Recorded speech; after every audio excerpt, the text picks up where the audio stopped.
want to tell you more about the main star of today's video, our Opel Speedster. I have exciting news to tell you. We have released our new Nürburgring Christmas Sweaters that also incorporates Vulcan Alpha design elements with wings. We have them in two different versions, and aside from that, we also have the new 360 Nürburgring book that I have helped to co-write, which is full of insightful tips and tricks, where to go at the Nürburgring, about the history of the ring, also interviews with the local drivers, and it's also in nice and handy format that you can put in the glove box. The Speedster does not have a glove box, by the way, but you can put it on your passenger seat. Very lightweight, so it will not affect your lap times, only for the better with all the knowledge in this book. So check out the link in the video description, also 360 Road Book's website. Use Misha 24 code for discount of 15% on all the products, except if they are already discounted. Looking forward to seeing you rock the Christmas sweaters and stay warm and awesome and become faster and more knowledgeable for next year. And now let us tell you more about this car. All right, welcome to a very special onboard lap, you name it, because the very first lap with this car was the most expensive lap in my life ever, because it led to the foundation of our company and essentially, well, lots of investments and etc, etc. A lot of people wanted to see a lap with this car, but just like every true project car, and especially project car of our own, it's never finished. It took forever to do anything, and now we had, well, we managed to go for a lap on a circuit days, UK track day, and then the drive shaft said, no, I'm done with this. Too much downforce. We don't like that. Yep. So that's what happened later in the lap, and we will show you the actual damage or whatever you want to call it. But actually, since we haven't talked about this car much this year, maybe a quick rundown of what it is. Opel Speedster or Vauxhall VX220. Depends on where you buy it. Yeah, exactly, on where you buy it. Special duck edition with exo aerodynamics, and because of our fascination for ducks, because we can say duck you, no, we don't say that, but because ducks are so multifunctional, they can swim, they can fly, they can walk. To an extent they can walk, I guess, and that's what this car needs to be. It doesn't swim yet, right? No. I hope it doesn't swim.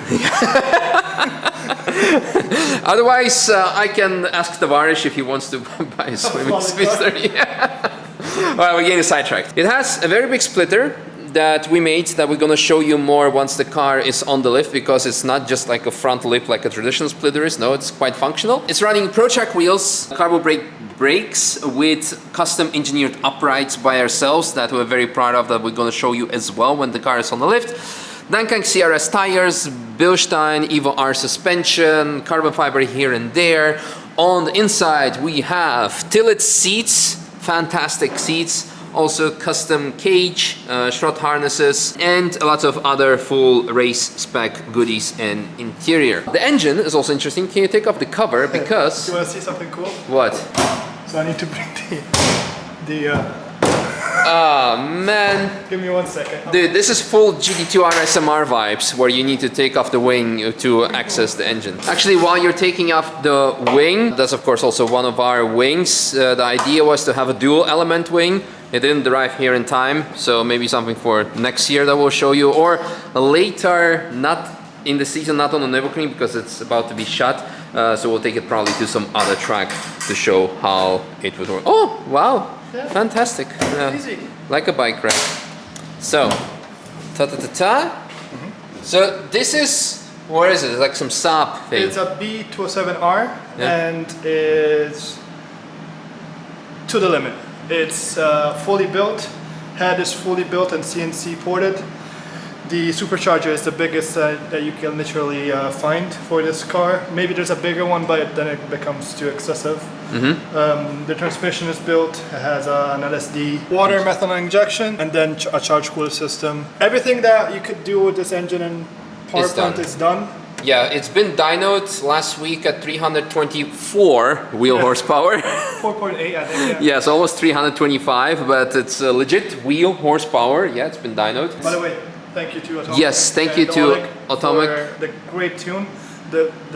Actually, we can insert the graph yes. Here. It's linear. It looks incredible, and it still has some, let's say, room to grow, because we cut it for reliability and because we like to use the whole power vent. We cut it to 7500 the engine can go up to 8.5, 8.7. So, Yeah. and you see it from the curve, the engine wanted to do more power because it didn't flatten out. Yes. It didn't blow it down, but it was still going up. So Yeah. So it would be possible. Yeah. And small teaser, the engine might be gone already. Actually, we're putting something else in it. Stay tuned for that. Yeah. Anyway, but until then, yeah, that keeps you hooked. Yeah, yeah. Until then, let's look underneath because there are a couple of more things I want to show you, and also why I couldn't do a full proper lap because Drive Chef decided to have an early weekend. First, we see a fantastic, beautiful exhaust by our friends at MC Fab or MacFab. Exactly. Yeah. MacFab. MacFab. Big friend. Big friend. And really good friend. Don't look at this. This wasn't his work. It's because I crashed the car. Oh no. So we had to fix it.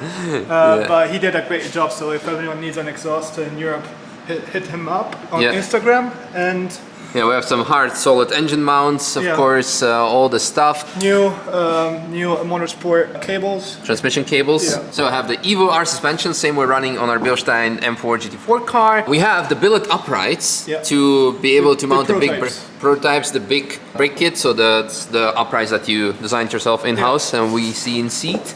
And then on the front we have the same thing, basically also the very big chunky uprights, again the suspension, sway bars, etc, etc. Our test prototype front splitter that you can see that has all the expansion. These are basically front. It's a front profile, wing profile that expands the air, creates more lower pressure at the front, and helps with the front downforce. Yep. Without going too crazy with the external, let's say, appendages. Yeah. Actually, it survived already quite some scraping. So the drive shaft. So what happened? This what happens when you go super low.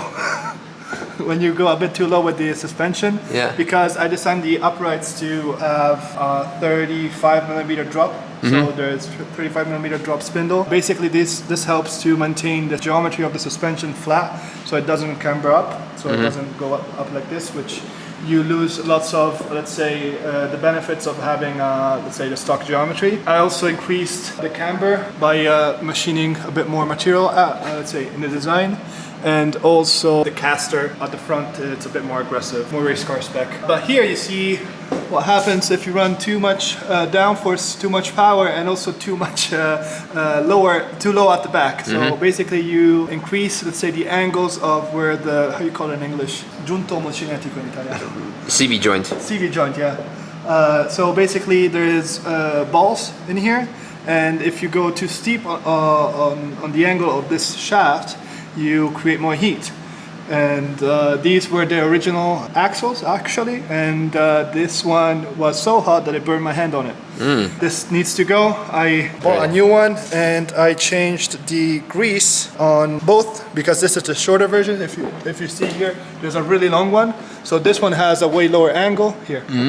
Because it's longer, so the angles are smaller, and you can lower the car more on this side. So this one you don't have a problem. It's not as hot as the other side. Exactly. It didn't get as hot. Can you shine on this part? Yeah. So this one's completely fine. It's a bit dirty because it's... But this one got really, really hot, and then bye-bye. By the way, thank you, George at Apex, gave me a Runline CV2, which is high temperature grease, and then a new boot and new, not new boot, but new clamps and both sides. So this should be more than good enough for basically one or two track days. Yeah, you're not putting a WD-40 straws in there? No, it's okay. WD-40, I'm scared to have it seep on the tire. So I think with the upgraded grease, raising the rear 10 mil, and also not having a grease that's 22 years old should help. Well, that's kind of it, I guess. Yeah, by the way, I would be curious to see if you guys can guess what engine we are planning to put in. Yes. And whoever gets it, I don't know. Yeah, whoever gets it, gets a lap on a track day that we will be driving next year, basically. There you go. Because track day we can take passengers, it's not like no taxi license regulations, blah blah. So many rules we need to follow to try to have fun. The first one to guess it. Yeah, exactly. The first one, and yeah. Anyway, enjoy the lap, and hopefully we'll be able to do one more this year with this current engine to see what it can do without, the stuff breaking down. But hey, that's Project Car Live. Yeah, enjoy.